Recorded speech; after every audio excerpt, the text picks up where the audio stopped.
Paddy has already made a name for himself by having a nearly undefeated streak. His rise to fame and attitude has many comparing him to McGregor. But is the MMA fighter ready to take on bigger fights? In this video, we'll discuss whether or not Paddy is ready to fight Tony Ferguson. Stay tuned to find out. First up, Paddy's rise to fame. Paddy the Paddy Pimblett is not a force to be taken lightly. In a short span of time, he gathered a slew of titles and fans, and for good reason. The player is more than just his Beatles-inspired mop cut and foul mouth. He is an MMA champion too. In 2016, he won the featherweight title for Cage Warriors. He's had a long career with Cage Warriors, participating in 14 fights with an 11-3 record. He quickly became the most profitable player in the series. Even though he has only one UFC fight under his belt, he still has brands lining up to sign deals with him. In 2021, Barstool Sports gave him a 7-figure deal to be a brand ambassador and content creator. We guess the Baddy brand sells like hotcakes. He earned his reputation by dissing his opponents before the match, a trait he shares with legends like McGregor, which is why he frequently gets compared to him. On the surface, he looks like a sweet, well-mannered boy with a mop cut, but then he opens his mouth, closes his fist, and all hell breaks loose. His most famous achievement is his fight with Jordan Leavitt. Jordan proved to be a formidable opponent and initially gave Paddy a tough time, but eventually Paddy got the upper hand. His defeat solidified his status as a definite star on the rise. On top of that, he opened up about the suicide of his friend right before the match and talked about the importance of men dealing with their emotions. That seemed to touch the hearts of many fans who saw his sensitive side for the first time. Oh, Paddy, you big ol' softy. With such a fast-rising career, it's inevitable that people will speculate about what's next for the Baddy. So, is a Paddy versus Ferguson fight possible? Well, anything is possible, but when it comes to UFC, people love to guess. Though there are no shortage of people that Paddy can fight right now,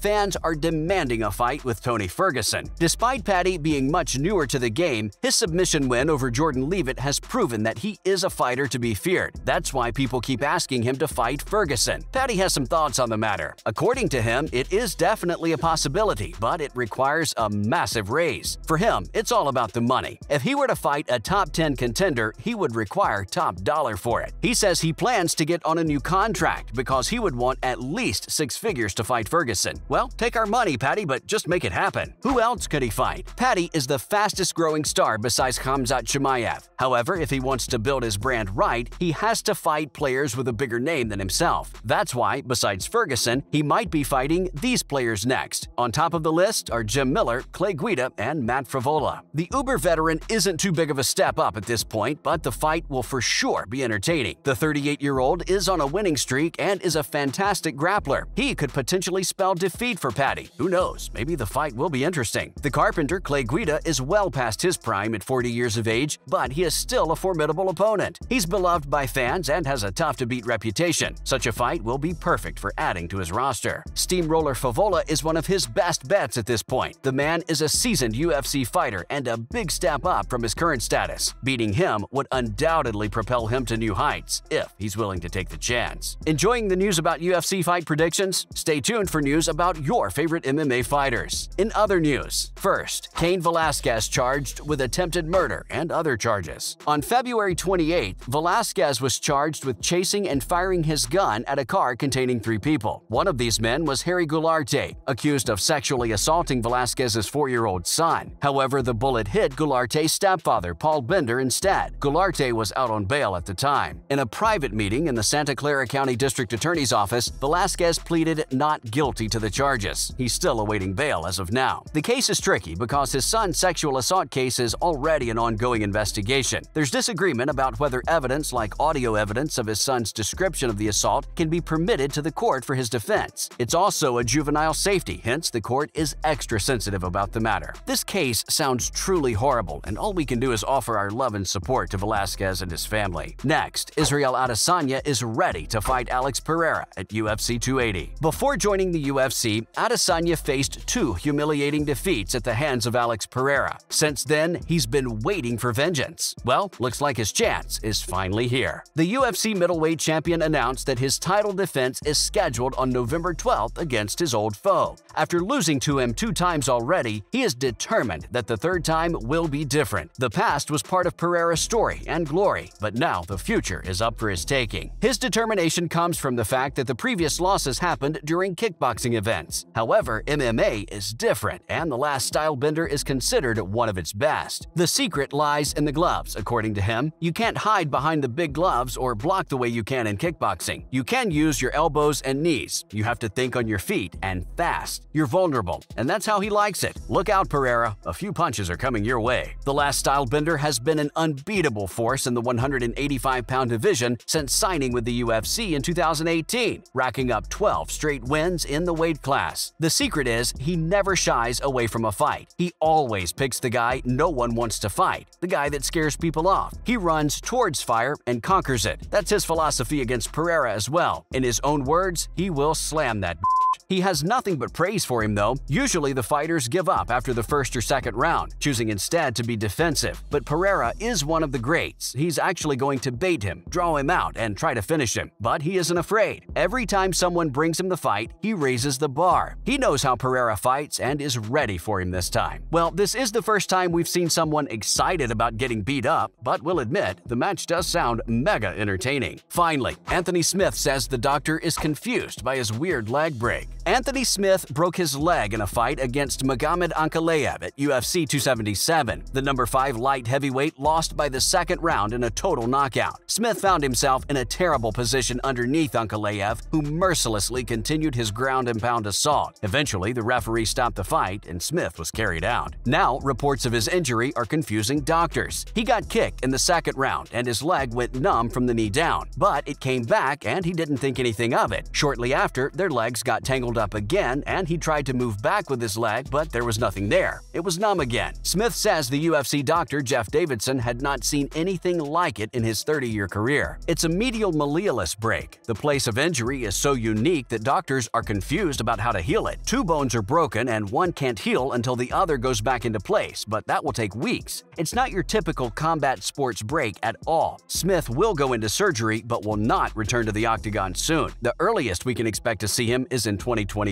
Yikes! Hope you feel better soon, Smith. That's it for today's video. Do you think Paddy versus Ferguson could happen? If so, who'd win? Will Adesanya beat Pereira for once? Do you think Velasquez is guilty? Let us know your thoughts in the comments below. As always, please like the video and subscribe to the channel if you like our content. Goodbye for now, and see you in the next one.